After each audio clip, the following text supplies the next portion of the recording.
yenn internet yi nga xam ne yéen si tam yooyu ñëw lu borom kër kay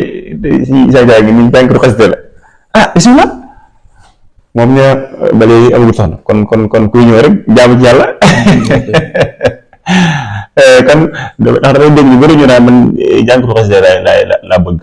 moom mi ngi nii jànkatu xasida sell la macha allah kon képp ku biiteel rek après xam naa rek boo yëndoo rek dañu fexe yaay faal buy muuru rek bu di am diine da naan jigéen ñi am diine bu am diine kon la leer bu am diine bu am diine buy muuru yow sax boo bëgg bu ñuul wala bu xees waaw bu diine ci diggante bi nag moom a gën ndax lii mu ne rek la cee bu mu xees fekk bu mu ko ma digg dóom kon nañ ci bàyyi xel kon yéen ñi xam ne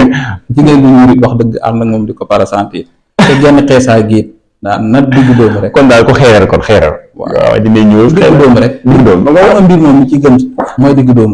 xeerul umóori aw sotoha moom la ñu barkeelu ko ci jëm yonent ba sallallahu alayhi wa sallam moom aussi noonu la woon